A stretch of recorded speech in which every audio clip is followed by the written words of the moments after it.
আমার নাম মোহাম্মদ রাকিবুল হাসান রাজীব। আমি খুকসা বাজারের একজন মাছ ব্যবসায়ী। তৎকালীন মেয়র আনোয়ার আহমেদ খান তাতারি, এটা হলো 111-এর আগে এই ঘরটা আমাদের হলো যখন করে, তখন আমাদের এই ঘরটা আমার বাপের কাছে। সে আমার বাপ বলে যে ভাই আপনার সাথে দীর্ঘদিন থাকলাম, আমার কিছু করে যান। তো বললো ঠিক আছে, তোর ছেলের সাথে ব্যবসা করিস, আমি মাছ বাজারের ঘরটা তো দিলাম। দেওয়ার পরে আব্বা আমার বললো যে তাহলে ব্যবসা ঘর দান পালাম, ব্যবসা বাণিজ্য করি। তাই বললাম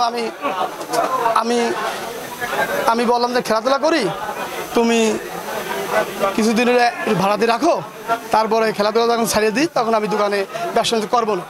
তো আমার আব্বু একজনের ভাড়া দিচ্ছিল, সে ব্যবসা করতো। সে নামিয়ে যাওয়ার পরে আরেকজন আকসেদ কাকা নামের মারা গেছে, আকসেদ নাম অকসেদ, তারপরে ভাড়া দিত।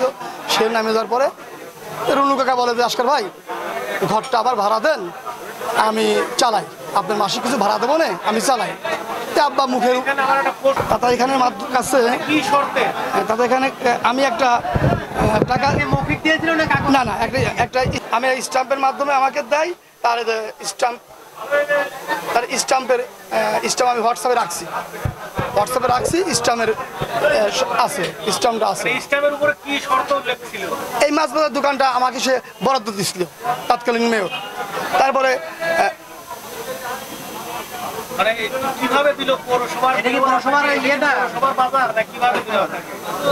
এটা তো আমি স্ট্যাম্পের মাধ্যমে খুব পৌর মাছ বাজার উল্লেখ করা আছে, মাছ বাজারের বরাদ্দ এই ঘরটা আমাকে বরাদ্দ দিয়েছিল তৎকালীন মেয়র। এটা আমার জানা নেই। যাই হোক, তারপরে রুনু কাকা আব্বার কাছ থেকে কাগজপাতি বাদে মৌখিকভাবে সে একটা ভাড়া নেয়। ভাড়া নেওয়ার পরে এই 111-এর সময় এটা ভাঙে, এই শাটার মাটার সব আমার লাগানো, এই সব শাটার মাটার সব আমার হাতে করা। তারপরে সে ভাড়া ওঠে, 2 মাস কি 3 মাস ভাড়া দেয়। তারপরে হঠাৎ করে ভাড়া চাইতে হলেই বকাবাজ্য করে, ভাড়া দেয় না, দলীয় প্রেশার ক্রিয়েট করে। আমার দোকানের কাছে প্রায় 18 বছর দলীয় প্রভাব খাটায়, আমার 18 বছর দোকানের কাছে আসতে দেয় নাই। তারপর আমি গত 7 তারিখের দিকে আমি বললাম, তুমি আর দীর্ঘদিন ভাড়াটা দাও না, তুমি আমার দোকান থেকে নামো। আমি নামাই দিয়ে আমি দোকান দিই। জি, আমি আসি দোকানে কার চাচা, আপনি তো আমার 18 বছর ভাড়া দেন না, তে আপনি আমার দোকানতে নামেন। রুলুর সাথে আমি আপনার দোকানে রাখবো না, আপনি 18 বছর ভাড়া দেন না, আমি দোকানে রাখবো না, আমার দোকান আমি নিজে করব। আমি নামাই দিয়ে আমি দোকানে বসি।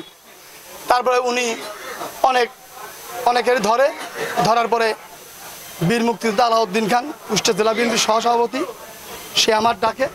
আর কুকসা পৌরসভার 4 বারের কমিশনার হাশেম আলী, সেও আমাকে ডাকে মুক্তিযোদ্ধা সংসদে বসে উভয় পক্ষের সালিশি, তারা আমাকে বলে রুনুর ভাড়াটি হিসাবে তুমি যাই ভুল ত্রুটি হয়েছে তুমি ঘরটা আবার তার ভাড়া দাও। আমি বললাম না, এইরকম প্রতারকের আমি ঘর ভাড়া দেবো না। যে 18 বছর ঘর নিয়ে মালিকের ভাড়া দেয় না, ঘর নিজের দাবি করে, আমি তার ঘর ভাড়া দেবো না। এর নেতা আর হাশেম ভাইয়ের কথার উপরে, আলাউদ্দিন খান হাশেম ভাইয়ের কথার উপর ভিত্তি করে তারা আমার বলে গরিব মানুষও কোথায় যায় ব্যবসা রেখে খাবি, তুমি ভাড়া দাও, আমরা তো আসি। তাই বললাম ঠিক আছে, তাহলে আমি ডকুমেন্টসের উপরে আমি ঘরটা ভাড়া দেবো। তারা উভয় মিলে হিসাব নিকাশ করে আগে পিছিয়ে সব বাইর দিয়ে 60,000 টাকা সিকিউরিটি, 2500 টাকা ভাড়া, এইভাবে আমাকে সালিশটা করে দেয়। আমি তাদের চুক্তিনামা তো বললো যে টাকা যেমন 1 মাসের সময়, ও 1 মাসের সময় নিতে, আমি 1 মাসে সেপ্টেম্বরের 15 তারিখে আমি টাকাটা দিয়ে দেবো, তখন তুমি স্ট্যাম্পটা করে নিও। এর ভিতরে আমি চাচাকে বললাম, চাচা আমার একটা গাড়িকে মোটরসাইকেল কিনবো, আপনি আমার 20,000 টাকা দেন, আর টাকা আপনি 15 তারিখে দেন। সে আমাকে রুনু মানে আমার ঘরের ভাইটি, সে আমাকে 20,000 টাকা দিল আলাউদ্দিন খানের মাধ্যমে, আমাকে আলাউদ্দিন খান 20,000 টাকা দিল। আমি টাকাটা নিয়ে মোটরসাইকেল আনলাম। তারপর আমি 15 তারিখ যাই, টাকা দেয় না। আমি 15 তারিখের দিকে 16 তারিখে আসলাম, আমাকে সে গত মাসের 2500 টাকা ভাড়া দিল। 2500 ভাড়া দিল আর বললো যে আমি তোমার টাকা আগামী শুক্রবারে দেবো।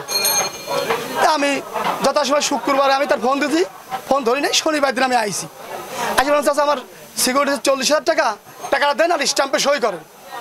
সে বিভিন্ন ধানাই বানাই করে সে দোকান থেকে বেরোত চলে গেল। আমি তার আর পাইনি ফোন দিয়ে আসে না। তারপরে আমি অনেকক্ষণ ধরে বিকেলে আসি, আমি দেখলাম যে সে তো তাল বাহানা করতেছে, আমি ঘর থেকে তার আবার নামায় দিয়ে আমি নিজে ব্যবসা প্রতিষ্ঠান এখন খুলেছি, আমার ব্যবসা প্রতিষ্ঠান এখন চলতেছে। কিন্তু এখন দেখা যাচ্ছে রুনুস ছেলে, আমি শুনলাম সাংবাদিক, সে বিভিন্ন জায়গাতে সাংবাদিক নিয়ে আসে আমাকে রাজনৈতিকভাবে হেপূর্ণতা করার চেষ্টা